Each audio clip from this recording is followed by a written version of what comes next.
Darkness. An inky blackness is all that is seen around a figure on their knees. A giant eye appears before them. Then one on the upper right. Then one behind them. The figure is surrounded by dozens of eyes staring at them. Then a large, toothy grin appears, weaving in between the eyes, and begins to speak.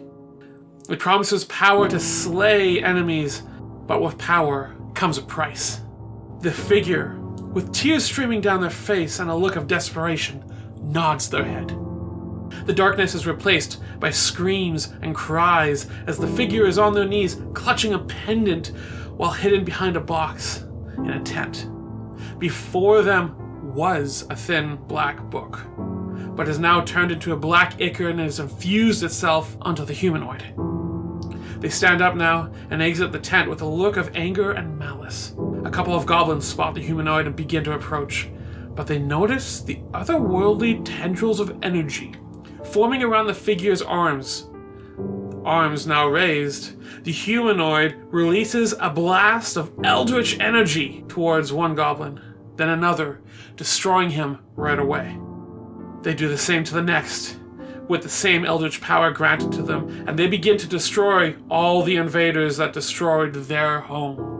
This is the Warlock.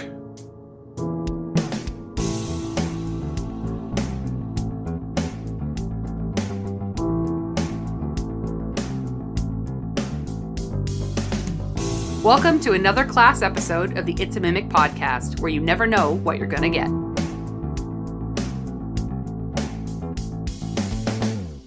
Welcome to our conversation on arcane classes. I'm Tyler, and with me are Adam and Steve. And this episode is called Warlocks, Leaders of the Pact. This episode covers all the things about the base Warlock class from the 2024 Player's Handbook that you might need to know.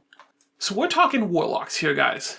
We're talking about the class that has sought power not through studies and books, not through excessive training, but have made deals or have sought out secret power and looking into different things. Almost like a quick fix, but not quite. Yeah, it's like, hey, religion light. I don't want to go to church on Sundays, but you know, it's a good idea you got going here. Exactly. The big thing for them is they're looking for hidden knowledge, not the stuff that's plain to see, the stuff that's been tucked away for good reason, probably. And also, it could be also they're trying to commune with greater power, something they know is bigger than themselves, and for a means to an end. Whether it's to get invocations, they want power of some sort. Now, a lot of these times, with Warlocks, they're making a pact with a higher being. Sometimes they respect each other and actually like each other, but really most of the time, that's not necessarily the case. They're usually trying to, I don't want to say get away from them, but it's more so begrudgingly serving them. Now, overall, if we look at what Warlocks can be like, if we would have this mentality, they can sometimes be a little edgy. They're nothing but eyeliner and Hot Topic merch. Okay, a lot of the time, a little edgy. Yeah. But we can also look at them as very secretive. So if they're not edgy, they can be that secretive because, think of it this way, a Warlock, it's the secrets that hold power. Remember, they're after the hidden knowledge here. That's what holds power for them. And so, as a Warlock, you might want to play it as very, very secretive. You don't want to tell people where your power is coming from. Heck, you might call yourself a wizard, but you're actually a Warlock because you don't want people to know. I also get that picture in my head of always having an internal conversation with whoever you have a pact with. And you're trying to cover this up in front of your party, what this looks like. It can be, at least to say, not the easiest thing to play a Warlock. No, there's a lot of role-playing challenges. And you got to work with the DM, because the DM is going to be running the patron side of that relationship, right? Absolutely. But if we're going to look from the other side of things, what does a stereotypical Warlock look like in general? Let's look first at what their place in a party might be. Really, if we look at the spells and what they can do, they're really just damage dealers. It's what they whether it is inducing statuses effects on their opponents so they can deal more damage, or just straight up damaging spells. That's really the stereotypical thing that they do. A lot of their invocations have them, like, it boosts some melee stuff, but But it's for the purpose of dealing damage. Yeah, yes, they're largely an offensive factor here. And a lot of the things, it's only for them. It's not they can put it onto somebody else. Yeah, like a paladin, like granting auras and things. Exactly, no, yeah. They're not a support character. It's a self aura. Yes. I mean, you can play it that way, but your options are limited. Yes. That's just it, exactly. But if we look at the backgrounds that we look at here, and also kind of species, when I think of the backgrounds, I like to think of a hermit, because they're very seclusive, just to themselves. Or a noble. Someone in high power who wants more of it. They're seeking more power. Or the last one I thought of for a background would be interesting. Not quite stereotypical, but it can be if you think about it, is a farmer who's desperate for power, who's desperate to make things right. And so they've wanted to look into this and are just in desperation here. So are you thinking from like a position of like striving for greater things, or like they're desperate to make things bearable? I don't have the resources I need to be successful. From a place of desperation. Yeah, they're coming from a desperation rather than I'm this good. No, it's I'm desperate here. I also think the obvious one that you skipped over was acolyte, right? Because it doesn't have to be like in a cloister or a temple. It doesn't have to be a clerical. No, you I know. Well, not clerical. It's not a secretary, but no. There's not a lot of numbers. But, entry-level position in a cult. That's true, yeah.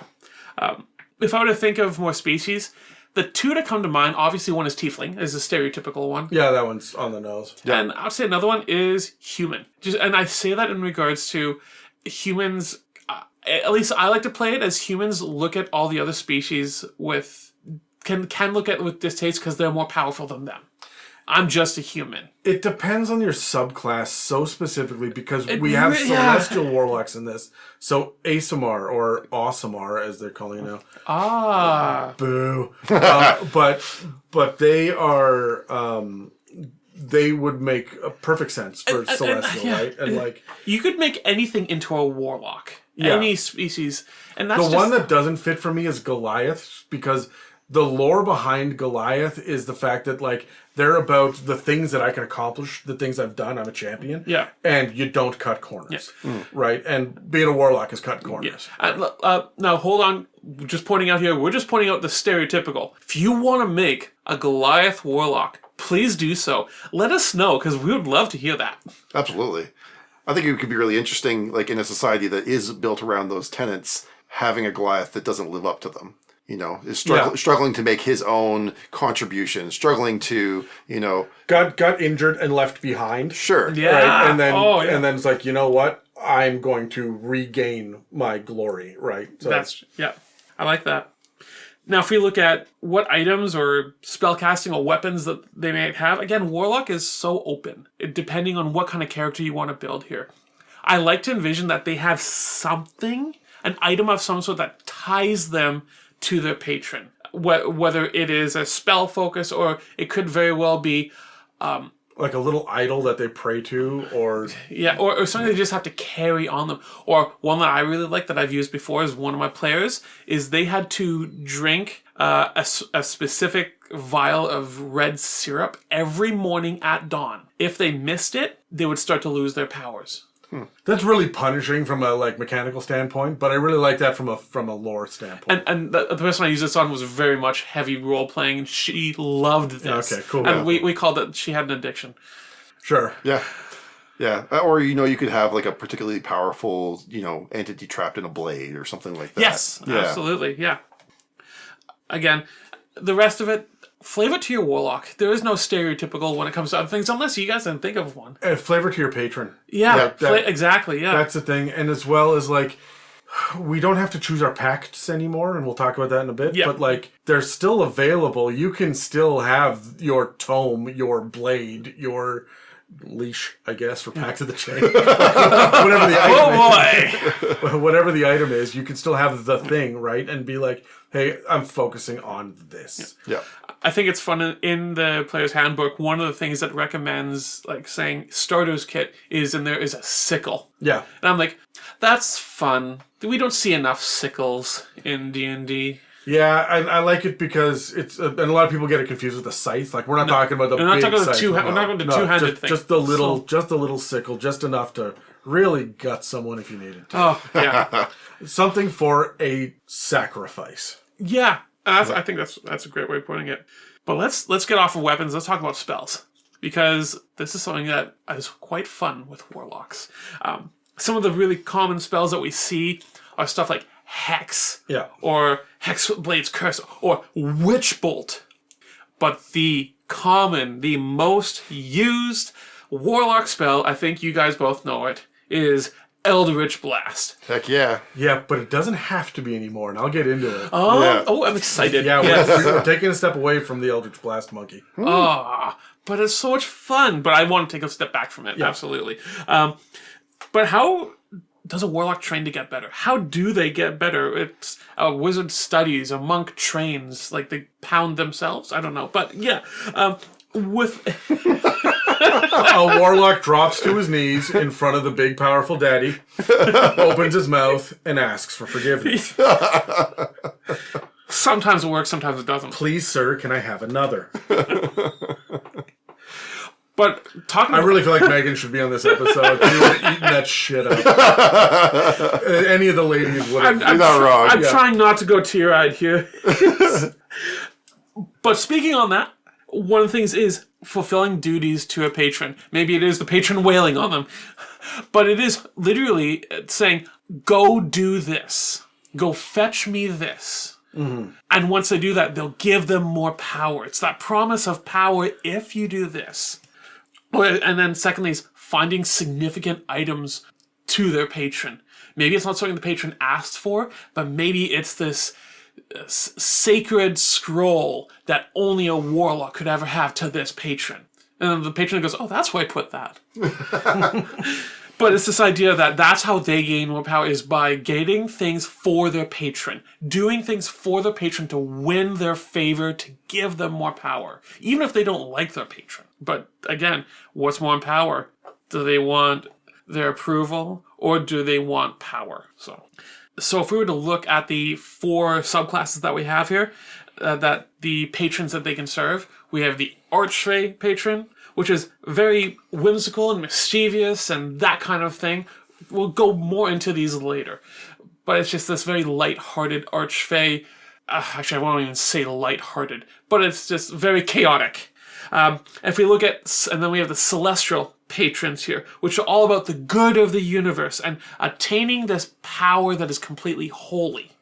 Then we have the Fiendish patrons, which have the kind of fiendish flair from hell. Yeah. That would really flavor that. And I think this is the kind of one that you wouldn't necessarily like your patron. In fact, you do everything you can to go against them type thing. Mm-hmm. Again, you don't want their plans to come to fruition. Yeah.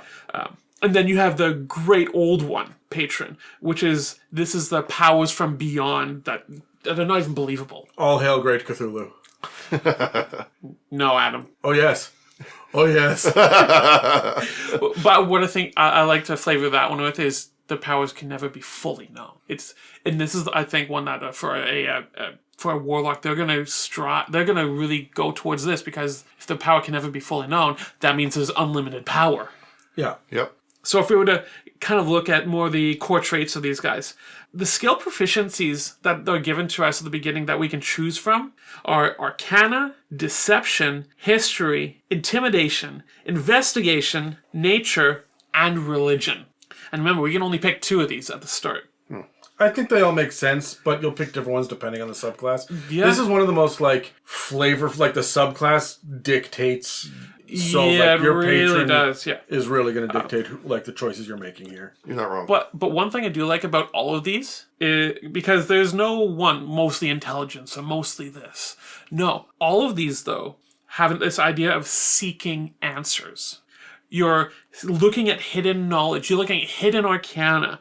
You're looking at history. You're looking at nature and religion. Where's the Gnostic things? Where's the things that are hidden that I can't see? Or if it's deception, intimidation, and investigation, you're going to people for answers. Give me this information. And so it's all about seeking answers, not studying for it, but taking it. Yes.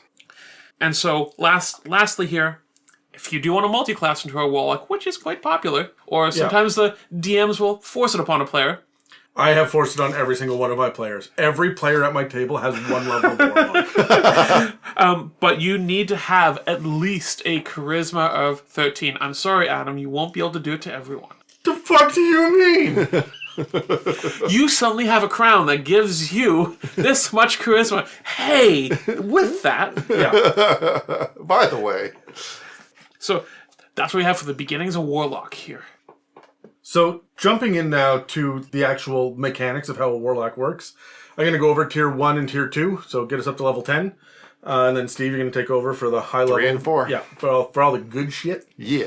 So we're going to start off by talking about Pact magic first, because you're not just a spellcaster, you're getting this magic from a deal you are making with a being more powerful than you. And for the first time ever, we're starting to actually get stat blocks, like an Arch Hag is something that we have now. So that's a CR 21. So now we have an Arch Fae that is actually above like a CR 12, which I think was the most powerful Fae in all of 5th edition. Oh, wow. Yeah. Yeah. So there's somebody to actually pray to now. Yeah, so there are actual stat blocks, like because you would have like pit fiends and solar angels and stuff, and then like a dryad. Right? We go into far more detail, and we actually have a bunch of specials we did on all the different kinds of patrons for the different subclasses from 5th edition, and most of them hold true because we were looking outside of D&D for it, right? So the different like concepts of Archfey, like Titania and Oberon, and above and beyond. But the idea here is that you're unlocking spellcasting, because when we're talking about the power, we mean the spells. So charisma is your spellcasting ability, and while you don't have to choose a subclass yet, you should, because for story reasons or background decisions or plot or whatever, they're going to lead you down a specific path right from the beginning. You will have an idea in your head when you build the character. So don't wait until level 3, right, to pick your patron at that point and your subclass. You should have an idea, right? It does say in the text that until this point, you are just dealing with mysterious forces. I'm like, yeah, but we know where we want to go. You don't want to leave that up to the DM to be like, it's an angel. Now you're celestial, right? Like, you know where you're going on this, right? So I think as a character, you can play it that way. As a player. Yeah, you need to make the decisions. Yeah. So you do get to use an arcane focus to bypass the tedious management of most spell components. I suggest making it really freaking weird. One of the arcane foci that I just handed out my last session was the eyeball of a Jabberwock. Nice. To use instead of like an orb or a crystal ball or something as an arcane focus. They cast through this, and it's all really weird and chaotic. Sparks and colors and your voice just like warbles as it passes through the eyeball. Like it's so you can get real weird with some of it. So you get 2 cantrips. They suggest Eldritch Blast and Prestidigitation. Seriously, Eldritch Blast has been the way to go for most Warlocks for all of 5th edition, because you got to boost it with invocations, which I'll touch on in a moment. But don't sleep on Chill Touch, Mage Hand, Mind Sliver, Thunderclap, or Toll the Dead. These are all very thematic for Warlocks.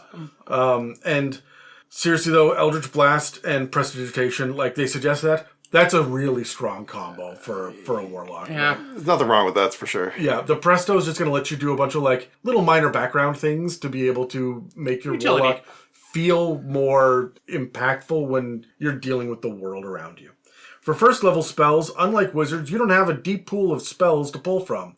You only have the spells that you have prepared, and you can only swap one out for another when you level up. so choose wisely. Also, before we get into the numbers, the way it works is that you have very few spell slots, and you don't have to track how many of each level you have, like the other spellcasters do. You have a maximum number of slots, and you have a maximum spell level you can use those slots on. The payoff is that you get to replenish all of your spell slots after a short rest. So, you get 2 that are prepared, but these are the ones that you know. That's it. It's not like you know some, you've prepared others. No. You got 2 spells you know, and 1 spell slot. And at level 1, it has to be a first level spell, obviously. They suggest that the 2 that you know are Charm Person and Hex. I don't know, Armor of Agathis, Arms of Hadar, Comprehend Languages, Detect Magic, Hellish Rebuke if you're not already a Tiefling, Protection from Evil and Good, Tasha's Hideous Laughter, and the new Witch Bolt, actually useful and powerful. It's not kind of the bullshit it was in 5th edition. Oh, good. Yeah. So, but all of these would be the thing that I would have after Hex. Hex is the one. Yeah, that is... Yeah. It is probably the best option at level 1 for a Warlock. Oh, yeah. It's wild to me that the base Warlocks still can't cast rituals. Just from a flavor standpoint, you'd think they should be able to. But there's a workaround I'll touch on in a minute. Okay, So, yeah. also at first level, you get Eldritch Invocations. This is the other trade-off for the lack of spells. Eldritch Invocations are bits and pieces of forbidden knowledge that can buff you, get you special access to some spells for free, depending on certain conditions, or boost one of your cantrips. We don't have time to get into all of them today, so here's a basic breakdown. There are 28 invocations in the player's handbook. 12 of them will buff you somehow. 13 of them will give access to a spell that doesn't require a spell slot when you cast it. And 3 of them are a boost to the cantrip. These were Eldritch Blast invocations before, like adding your modifier to the amount of damage that you're doing, or being able to shoot your spells further, or whatever. Now, it is just any damage-dealing cantrip, but you pick it early, and that's the one that it applies to. So if you want it to be off of their list, let me just grab it here. Thunderclap, Toll the Dead, Chill Touch, Eldritch Blast, Mind Sliver, or Poison Spray. You can buff these instead. Oh, Mind Sliver would be fun. That's interesting. Yeah. So, some of the invocations do have a prerequisite, so keep your eyes out for that. And remember that whenever you gain a level of Warlock, you can swap out one invocation. But the exception is that if it is a prerequisite for another one, you can't get rid of the prerequisite, right? Like, you lock that in the further down this skill tree, essentially, that you're going. You'd have to take the higher one off first, and then you could take the... But you're not allowed to do that. You can only take off one at a time. Right? That's what I mean. Yes, but like on subsequent level ups, you could do the top one, then the one below, and then you could do the other one. Yeah. I'm rewriting my whole Warlock! Yeah. At level 2, you gain 2 invocations, so you have a total of 3. You learn another spell, so you have a total of 3. And you gain another spell slot for a total of 2. And that's all you get until tier 3. 2 spell slots. Hard stop. Ooh, boy. But remember, you do get to recover them with short rests, right? Yeah. You also get Magical Cunning, which is a way to gain more spell slots back. You can spend 1 minute to regain spell slots equal to half your maximum spell slots rounded down. So, you do have multiple ways to recover. At 3rd level, you learn another spell for a total of 4. You can now cast 2nd level spells. I'm looking at Darkness, Hold Person, Invisibility, Mind Spike, Misty Step, Spider Climb, and Suggestion. And then you get to choose your subclass. Is that your suggestions? Yeah, that's my suggestions, yes. Okay. When you get your Warlock subclass, you get some stuff that we'll cover in future episodes when we deal with those subclasses. But it's worth pointing out here that you no longer have to choose a specific pact like you did in 5th edition. Now the 3 main pacts are invocations. And they're like the basic ones. They're all fairly similar in function and theme to what they were in the 2014 Player's Handbook. Except that Pact of the Blade and Pact of the Chain are now prerequisites for other invocations that will really beef them up. Especially Pact of the Blade. That one goes deep. They want you swinging a sword as a Warlock. Oh, yeah. And I mentioned before that Warlocks can't normally cast rituals, but Pact of the Tome, that invocation, unlocks that ability. So that's fine, I guess. And you don't have to pick one or the other. You can actually pick all 3. I was going to ask if you Because could you get more invocations as you level up. Yeah. So you can have multiple pacts with the same patron. Right. So at level 4, you can learn your 3rd cantrip. And then you learn another spell as well, so that's a total of 5, and you get your ability score improvement or your feat. At level 5, your proficiency bonus goes up to 3, standard across all of the different classes, right? So you gain 2 invocations. So this is a big boost, right? We saw this with the wizard as well. Level 5 is the big boost. So you now have a total of 5 invocations. You can learn another spell as well, and you can now cast 3rd level spells. I suggest Counterspell, Dispel Magic, Fly, Hunger of Hadar, Hypnotic Pattern, Magic Circle, Tongues, and Vampiric Touch. These are all really good spells. If I was not a nice DM, I wouldn't say Counterspell. But I am a nice DM. Well, I'm never going to limit Counterspell. You go right ahead and use it because And then most monsters don't cast spells anymore, right? So, Yeah. Level 6, you learn another spell up to a total of 7, then you get a subclass feature. At level 7, you gain 1 invocation, so now you're up to 6, another spell, so now you're up to 8. But remember, you still only have 2 spell slots. You have 8 to choose from, and you can swap them out pretty easily, but you only have 2. And you can now cast 4th level spells. This is not a long list, with only 6 possible entries. They're all good, but Banishment, Blight, and Hallucinatory Terrain are probably the ones I'd stop to look at. Or I might just find another 3rd level spell I really like, because remember, you don't have to pick any spell from any level. You can choose any off of any of the Warlock lists to know. But if you don't have the level of spell slot to cast it, you're wasting your time, so don't pick a 9th level spell when you're 2nd level. You technically can, you know it, you just can't cast it yet. They'll let you just learn. Yeah, there's no limit to which ones you can learn at what level. Really? Yeah, but there's no point to it because you can't use it. Of course, yes. Well, okay, we'll get back to something later that I have a question about them. At level 8, you can learn another spell, total of 9. And then you have an ASI or a feat again. At 9th level, you get a bunch of shit. Proficiency bonus goes up to +4. You gain another invocation up to 7. You learn another spell up to 10. Now you get 5th level spells. You can never cast any higher level spells with spell slots. But Steve is going to get into the loophole that lets you work around that in a minute. Sort of. Yeah. So you have a bunch of different options. I liked Hold Monster, Jalarzi's Storm of Radiance, Scrying, Synaptic Static, and Teleportation Circle. Those are my first options. Contact Patron is something that allows you to actually use the Contact Other Plane spell, which is a 5th level spell that's part of your spell list. But it lets you do this to talk to your Warlock patron. You don't use up a spell slot when you do this, and you automatically succeed on the saving throw when you use it for this version. If you also choose it as a spell, because you can only cast this once per long rest, if you need to contact them a second time, you're going to burn a spell slot, and you've got to roll to see if it's going to work. Right. And then at level 10, you learn your 4th and final cantrip, and you get another subclass feature. All right, at level 11, we unlock something called Mystic Arcanum. Now, this is a really different way of looking at spellcasting, because basically what's going to happen here is you get 1 level 6 spell that you can cast without expending a spell slot at this level, and that's it. So there's no other way to access spells of level 6 or higher other than through Mystic Arcanum. So every time you unlock Mystic Arcanum, it will give you a spell of an appropriate level, scaling up from 6 all the way through to 8, or through to 9. So that's really, really big. You'll also get an additional prepared spell, bringing us up to 11, and a 3rd spell slot is unlocked, which is a pretty big deal since we won't get a 4th one until level 17. Finally, for Mystic Arcanum, a couple options you have for that. One of them is Summon Fiend, so you can conjure a demon, a devil, or Yugloth to come and, do your bidding. And the other one is a new spell called Tasha's Bubbling Cauldron, which creates one type of common or uncommon potion that you just get to pull out for your party. You get as many as your spellcasting level. This is a really cool spell. Oh, that's fun. It's also like other people can reach in and grab them as well, Yes. which is really neat. So like you guys can just load up on healing potions right now. Which is cool. Yeah, it's a very, I find, thematic ability as well for Warlocks. So Very cool. That's really, really cool.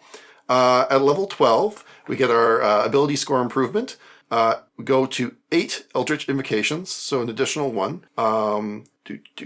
And then There's not much else there. no, there's not a whole lot else. One thing I did notice about the Eldritch Invocations is they kind of bottom out in the top half. There's actually only 2. that like have a prerequisite of being level 12 or higher. Yeah, but you're supposed to be like fleshing out your stuff as well. So this is where people are starting to look at the utility ones beyond just the like, okay, I've got my 6 necessary ones. Okay, what else can I do while I'm waiting for my prereqs? Right? Yeah, totally. It does allow you to go back and sort of pick up some of the older stuff. Yeah. But before in 5th ed, there were 5 that used to be at a higher level like requirement. So it's interesting to see that they scaled that back a little bit. For level 12, the one that opens up is called Devouring Blade, which gives you 2 extra attacks with your Pact weapon. So it's very specific to the Pact of the Blade path. And you also need to have another invocation called Thirsting Blade, which is the one that gives you 1 additional attack. And that one has you have to be a level 5 Warlock and have Pact of the Blade. So like, it's a skill tree. It's a skill tree. Yeah, you're basically unlocking as you go. Which is kind of fun. It's kind of cool, yeah. And then we hit level 13. At level 13, we get our level 7 spell from Mystic Arcanum. We get a proficiency bonus of +5, and we get 12 prepared spells going up by 1. For the level 7 spells, a couple options would be Finger of Death, so a ranged necrotic attack that turns its victims into zombies if they die. That was my nickname in college, I want to tell you. Please don't. Please don't tell me. Hey, for the listeners, that's the first time Steve has heard that joke. The listeners have heard that on about 50 episodes. So it's really refreshing to get a nice, legitimate laugh. Got to get those first impressions in when you can, right? Yeah, damn right. Lord help me. I hope there's some new listeners laughing along with me at the very least. For everybody else groaning, I'm so sorry. I'm not. That's what the finger death does. The other spell I was looking at is Force Cage. Thank you. Force us into that. Which is an invisible magical prison that can even block escape through the ethereal realm, which I thought was a really cool sort of, utility spell to throw in there. Yeah. At level 14, you just get your subclass feature. That's it. Nice and simple. At 15, we're looking at our level 8 Mystic Arcanum. We go to 9 Eldritch Invocations and 13 prepared spells, both of those going up by 1. For our invocation, we get access to Witch Sight, which is a true sight of 30 feet. And for our level 8 options for spells, we're looking at Befuddlement, which is a sort of reskin of an old spell. Forget the name of the original one.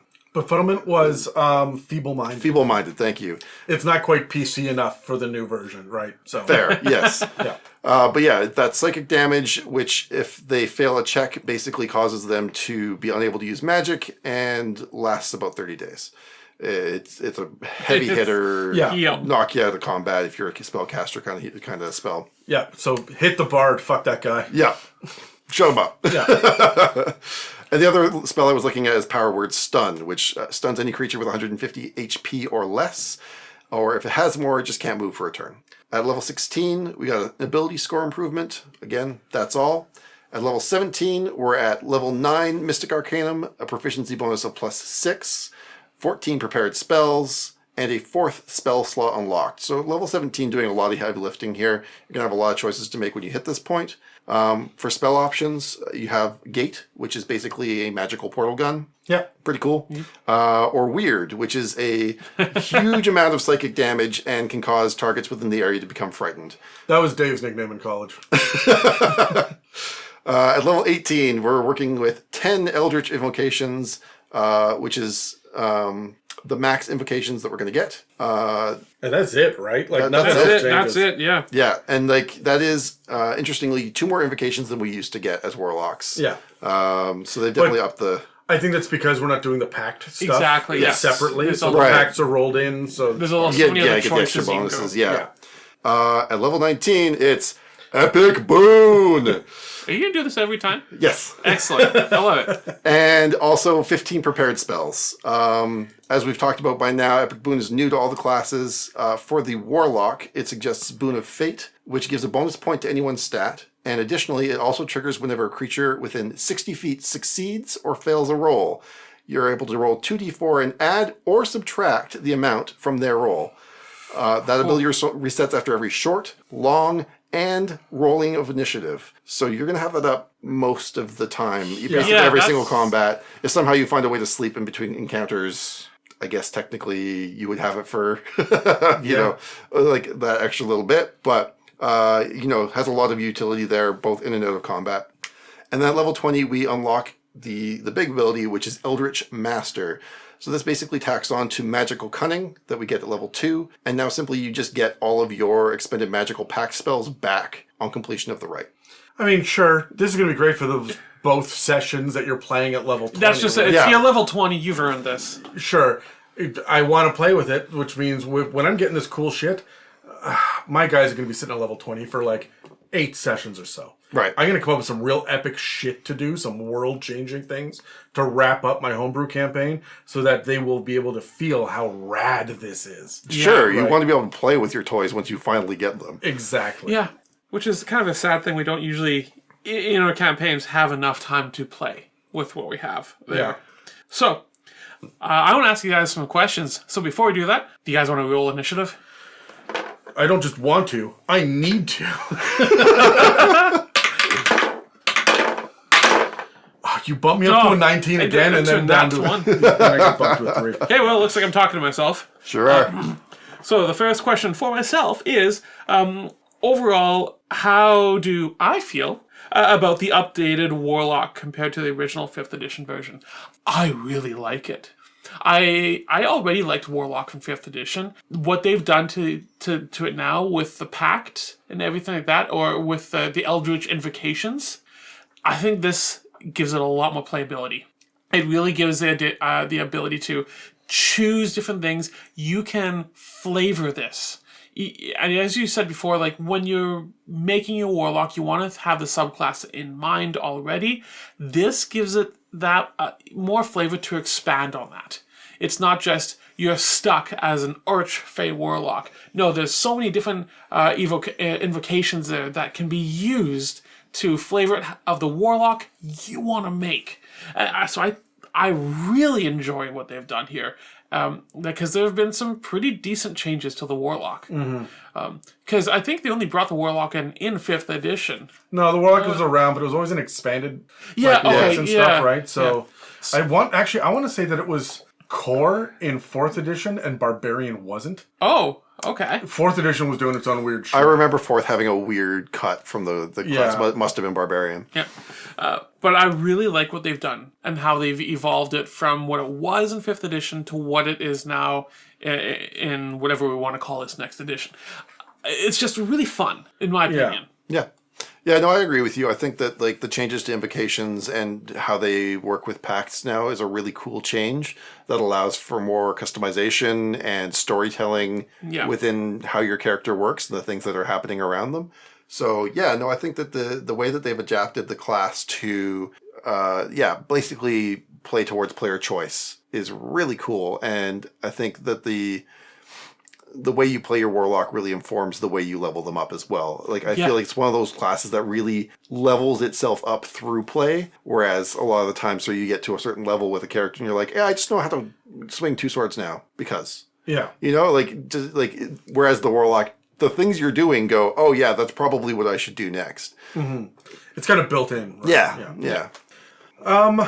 I like it. I'm disappointed by the lack of Eldritch Blast memes that I've seen for the last 10 years. They're all defunct now. Eldritch Blast! I really don't know how to feel about losing Eldritch Blast as the default. I would still choose Eldritch Blast. It's a 1d10. It's still powerful. It's never bad. Yeah, right. So that's going to be all right. And it doesn't rely on the other guy failing a save. It relies on my scaling proficiency modifier and all that shit. So I like that Celestial is part of the base as well. So like I'm generally a fan of this. Comparatively, I would like to see how it differs for the multi-class dip that was so powerful in 5th edition. Right? Because you would dip because you get a bunch of cool shit at first level. Now you're getting a bunch of cool shit at like 3rd level, so it's going to be a little bit more punishing, right? So generally speaking, I like it. I need to see it in action. Agreed. Next question is, what is a role-playing tip that you would have for someone who has never played a Warlock before? Well, it's not an easy class to make. It's not an easy class to play if you're not an experienced player already. You're going to want to do your groundwork here and do your research ahead of time. Or at least have an idea of what you want to do to talk to your DM. And that's the biggest thing for role-playing, is to think about how your character is going to react in situations. what kind of warlock are you making?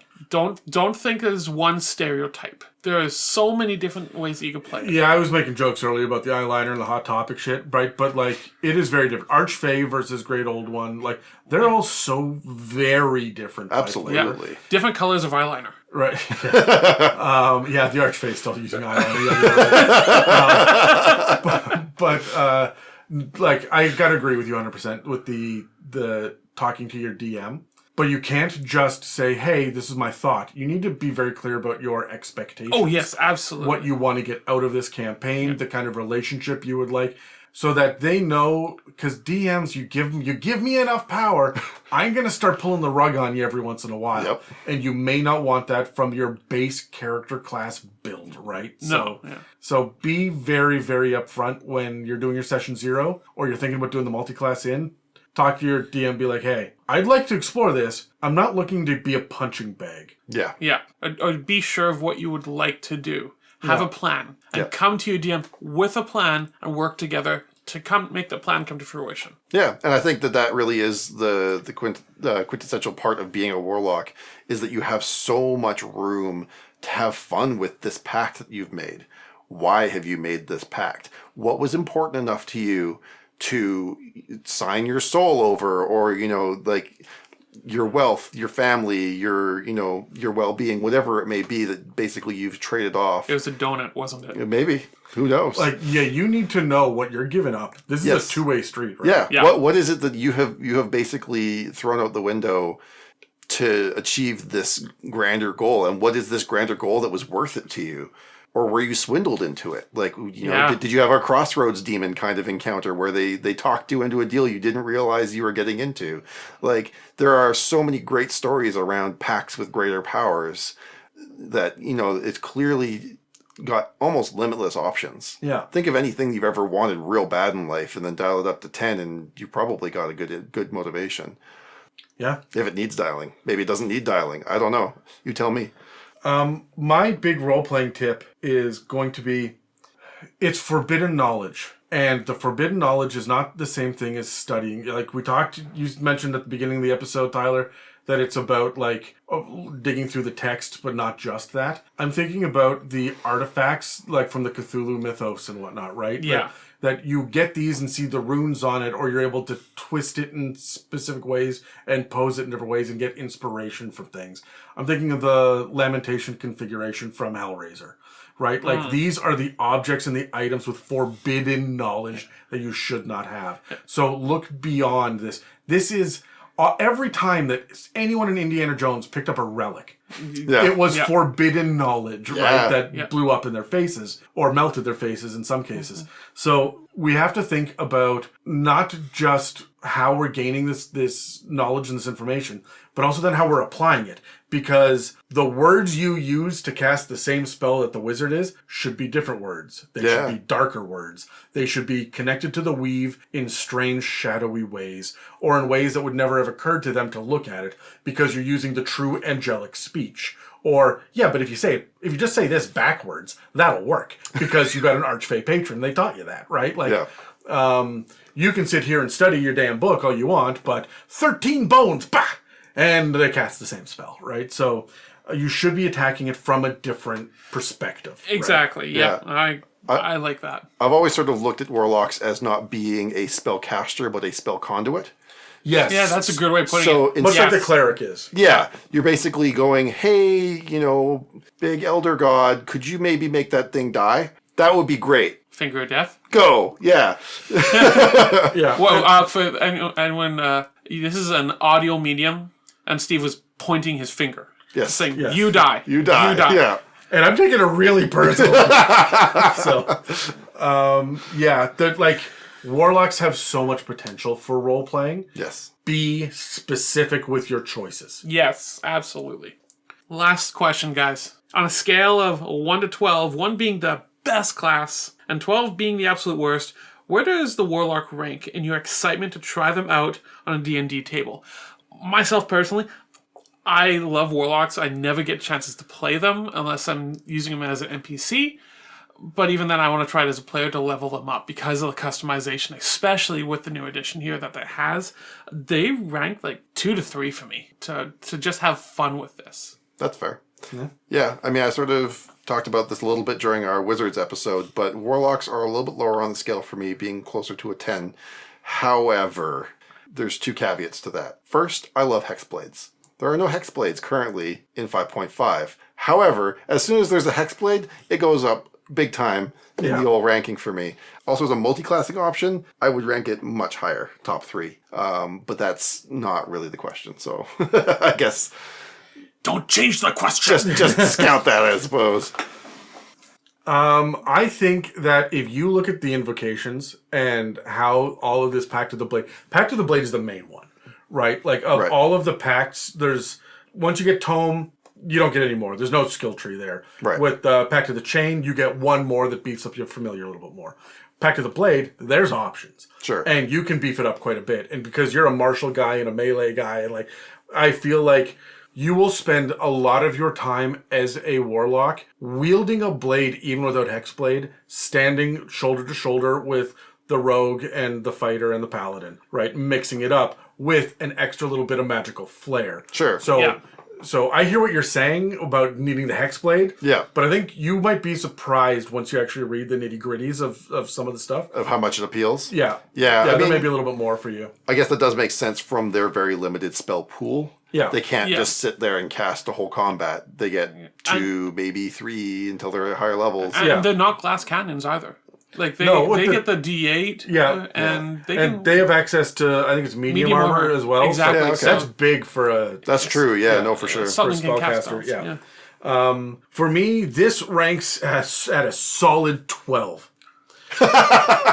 I just do not give a shit about Warlocks, and I never have. Fair. I thought that they were an awkward addition in 4th edition. I thought that they were weird, that they were not a full caster, not a half caster, but a third caster. I don't like that they break all the spellcasting rules, because when you're learning the game, everybody is learning the game one way, and you've got to learn it a different way when it comes to spellcasting. So that's why I do like it. And I do not trust a single DM with my patron.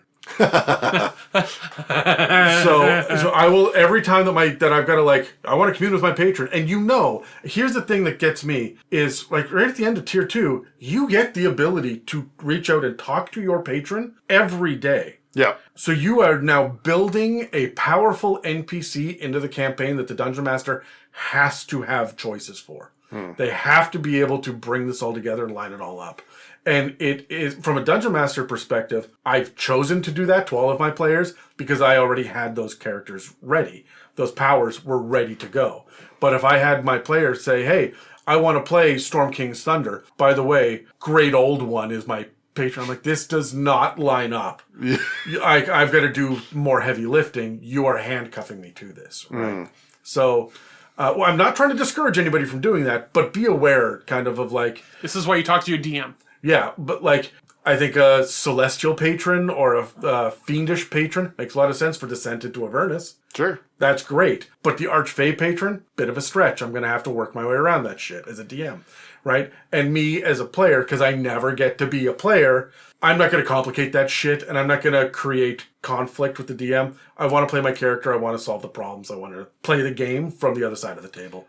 And this feels a whole lot like me every session, getting up, walking around to the other side of the table, sitting there for a minute, and then coming back. And I'm like, no, I'm not into it. So I shouldn't play a Warlock at your table. No, like I say, everyone gets a level of Warlock. It's a lot of fun. And they didn't, even the ones that didn't want a multi-class, I'm like, we'll play to level 21, but you're taking a level of Warlock. Yeah. Right? So don't worry, you'll still get your full build. It's a free level. Free level, essentially, right? Because there's so much potential from a DM perspective when the DM is in control. Yes. Right? From a player perspective, you're opening up to a great opportunity for a very complicated relationship, but don't be surprised when it gets complicated. And I don't need that complication when I'm a player. I'm a DM. That's my job, is complication. Right? So, I think that's why I like it personally so much myself, is because it can have that complication.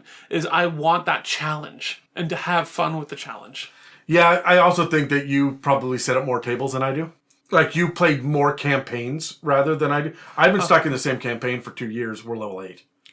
Right. That's fair. So, That's fair. Yeah. Oh, we're going to at least 21 at this point. So I'm here for a while. You got ways to go. Yeah.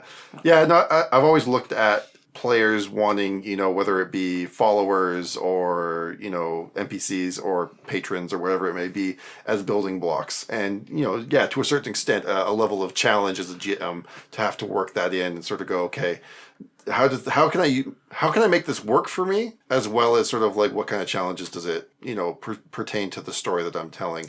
I also think that my number is going to change depending on which patron it is. Yes. Fair. Right, so when we get into subclasses, which I'm very excited about doing eventually, Yes. I'm stoked about what the Warlock subclasses have to offer. There's some really cool stuff there, Yeah.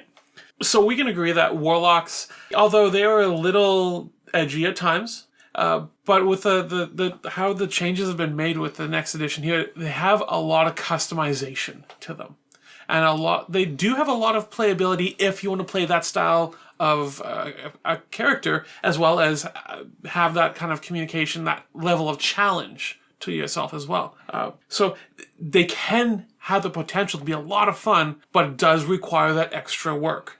I think in the player's handbook, doesn't it even rate it at saying that the Warlock is not for an easy player? Maybe. I don't know. I didn't see that.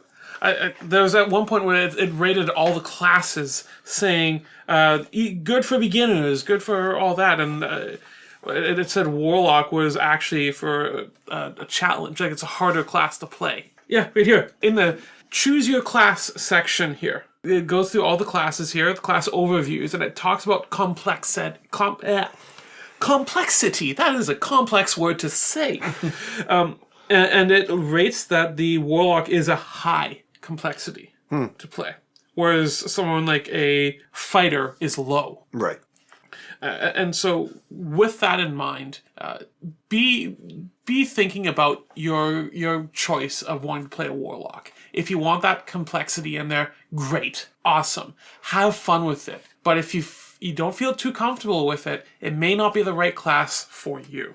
I think that's going to be true of all the arcane casters. Absolutely. Because there's just a different level of complexity beyond what we're used to seeing at the base class level, right? When compared to something as simple as a ranger or a monk or a paladin, right? Yeah. Well, I don't have any final thoughts, so thanks for listening to another episode of It's a Mimic, where you never know what you're going to get. Okay, bye. Bye. That's all for this class episode of the It's a Mimic podcast. This episode and others can be found on Spotify, Apple Podcasts, YouTube, and most other podcast apps. Please take a second to engage with a like, follow, subscribe, comment, or review to help push our engagement. Thanks for listening to It's a Mimic, where you never know what you're gonna get.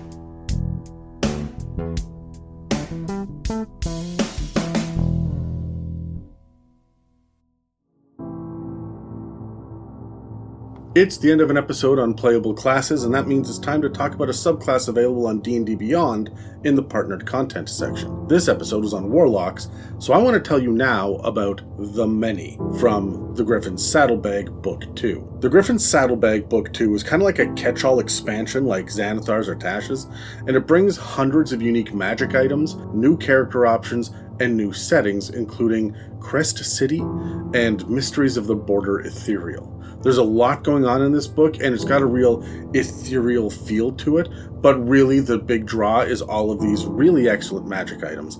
I reviewed these in the Legend Lore Online series on the Patreon, if anybody wants to go back and listen to that. But let me just talk about one of the many subclasses that are presented here, and that is, like I said, the Many. The idea here is that you are a warlock that has forged a pact with a multi-headed creature that has such strength and force of will that you gain the benefits of having like additional ethereal heads kind of in their image, right? But nobody can see them except for you and people with true sight. So you have these invisible heads. So this is a little strange to think about at first, but imagine if your patron is a incredibly powerful ancient Hydra, right? And then you would have multiple like invisible Hydra heads sitting off of your body, and you use them actually as a resource. You have a number of heads equal to your proficiency bonus, and then what happens is you can expend essentially one of the heads and like suck up that energy to do additional things. So you can spend the heads and then you get them back every so often, right? It doesn't have to be a Hydra. It could be like an Etin that's particularly powerful and maybe gains some magical abilities, or a Medusa with all of the different snake heads and whatnot. So other people can't see these invisible heads, but you know they're there. There are a bunch of examples in the book as well, because there's a bestiary kind of at the back with a bunch of new stat blocks, and there are a lot of them, including Primeval Cerberus as well. So one thing called the 1,000 Voices, which is undead. It's gargantuan. So like there are a lot of different options for this. You get an expanded spell list. Entangle and Magic Missile, Scorching Ray, and See Invisibility. Those are the first and second level spells, but you get 6 more as well. And they're all kind of themed like this kind of eldritchy horror kind of thing. The last one listed is Telepathic Bond as well. At first level, you can once per turn expend one of the head when you hit a creature with a attack to cause a creature to take extra psychic damage, equal to 1 plus your proficiency bonus, which is not great, but keep in mind most things are not resistant to psychic damage, or immune to it even. So this is a good way to get around some of the resistances and do some additional damage when you're desperate. Also, you could instead use it to do an intimidation check where things your target can like see your heads for a very brief moment when you're trying to scare them, and if you fail a death saving throw, you can expend 1 head to succeed instead. So that's pretty powerful. Also at first level, when you have at least one of those heads active, you can't be surprised. At 6th level, you have extra ways to use the heads. You can use a bonus action to get some temporary hit points equal to 2d6 plus your charisma modifier, which should be pretty high because you're a warlock, right? Or you can expend 1 to take a reaction even if you already used one. Also when you fail a saving throw against being charmed or frightened, or you're put to sleep by magic, you can use 1 head to re-roll the saving throw, right? At 10th level, you gain a bonus that's equal to half of your proficiency bonus to intelligence checks, intelligence saving throws, and perception checks. And then at 14th level, you get this awesome power where you can just like essentially do this radius of psychic damage where you actually regain your heads, but everybody around you potentially gets incapacitated and takes psychic damage as well. As you like recharge. So it's pretty flavorful. It's really interesting. The Griffin Saddlebag has some of the more fresh and interesting third-party subclasses, and I think most people are probably sleeping on it. There's 1 subclass for each of the player's handbook classes and 2 new species, which are really cool. One is an inhabitant of like the border ethereal, and the other is a symbiotic relationship between a skeleton with like very limited semi-awareness and the ooze that is also semi-aware that surrounds the skeleton to make it look like a gelatinous humanoid to fill in where the flesh and organs and skin would be. And the 2 are symbiotic now and has, between the 2 halves, have 1 full consciousness, and so that's what you get to play with. Anyway, I just wanted to throw this stuff at you. This isn't a paid advertisement or anything. I just thought it was really unique and interesting. There's a lot of flavor in this, and I thought some of you would like this quite a bit. So, yeah.